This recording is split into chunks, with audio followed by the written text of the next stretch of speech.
today we are covering the, I believe it's 1600 milliamp battery solar battery charger.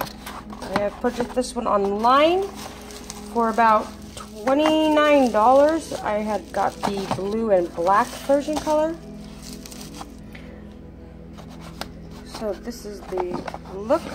Here's got 4 little, actually it's got 5. They say the one that's blinking is the one that's absorbing the light. These other ones right here tell you how much battery you have left on it. It says it's waterproof, shatterproof, crack resistant, all around rugged. It's got a little flashlight, and to turn on the flashlight you just gotta hold it down 2 times. Or no, you gotta click it twice. And there's your flashlight. And to turn it off, you just click it twice. Okay, and you get the little pamphlet that comes inside with it. This one is all in, that part's in China.